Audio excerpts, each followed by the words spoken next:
तुम मुझे खून दो, मैं तुम्हें आजादी दूंगा, जय हिंद जैसे नारों से आजादी की लड़ाई में नई ऊर्जा देने वाले नेताजी सुभाष चंद्र बोस की आज 125वीं जयंती है।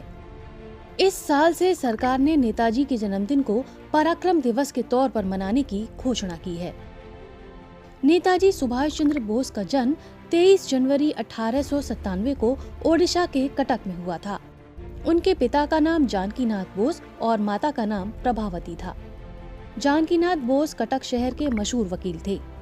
प्रभावती और जानकीनाथ बोस की कुल मिलाकर 14 संतानें थीं, जिसमें 6 बेटियां और 8 बेटे थे। सुभाष चंद्र बोस उनकी 9वीं संतान और 5वें बेटे थे। नेताजी की प्रारंभिक पढ़ाई कटक के रेवेशॉफ कॉलेजिएट स्कूल में हुई। इसके बाद उनकी शिक्षा कोलकाता के प्रेसिडेंसी कॉलेज और स्कॉटिश चर्च कॉलेज से हुई। इसके बाद भारतीय प्रशासनिक सेवा की तैयारी के लिए उनके माता पिता ने बोस को इंग्लैंड के कैम्ब्रिज विश्वविद्यालय भेज दिया। 1920 में उन्होंने इंग्लैंड में सिविल सर्विस परीक्षा पास की, लेकिन भारतीय स्वतंत्रता संघर्ष में हिस्सा लेने के लिए उन्होंने जॉब छोड़ दी।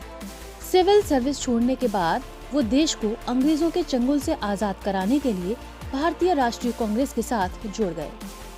जलियांवाला बाग हत्याकांड की घटना से सुभाष काफी विचलित हुए। कांग्रेस में सुभाष चंद्र बोस जोशीले क्रांतिकारी दल के प्रिय थे। नेताजी का ऐसा मानना था कि अंग्रेजों को भारत से खदेड़ने के लिए सशक्त क्रांति की आवश्यकता है। 1921 से 1941 के दौरान वो पूर्ण स्वराज के लिए कई बार जेल भी गए। उनका मानना था कि केवल अहिंसा के जरिए स्वतंत्रता नहीं मिल सकती। दूसरे विश्व युद्ध के दौरान उन्होंने सोवियत संघ, नाजी जर्मनी और जापान जैसे देशों की यात्रा की और ब्रिटिश सरकार के खिलाफ सहयोग मांगा। उन्होंने Azad Hind radio station Germany में शुरू किया और पूर्वी एशिया में भारतीय राष्ट्रीय आंदोलन का नेतृत्व किया। सुभाष चंद्र बोस के लिए भगवत गीता प्रेरणा का मुख्य जरिया थी। 18 अगस्त 1945 को ताइपेई में हुए एक विमान दुर्घटना के बाद नेताजी लापता हो गए। घटना को लेकर 3 जांच आयोग बैठे, जिनमें से 2 जांच आयोगों ने दावा किया कि दुर्घटना के बाद नेताजी की मृत्यु हो गई थी, जबकि न्यायमूर्ति M.K. मुखर्जी की अध्यक्षता वाले तीसरे जांच आयोग का दावा था कि घटना के बाद नेताजी जीवित थे।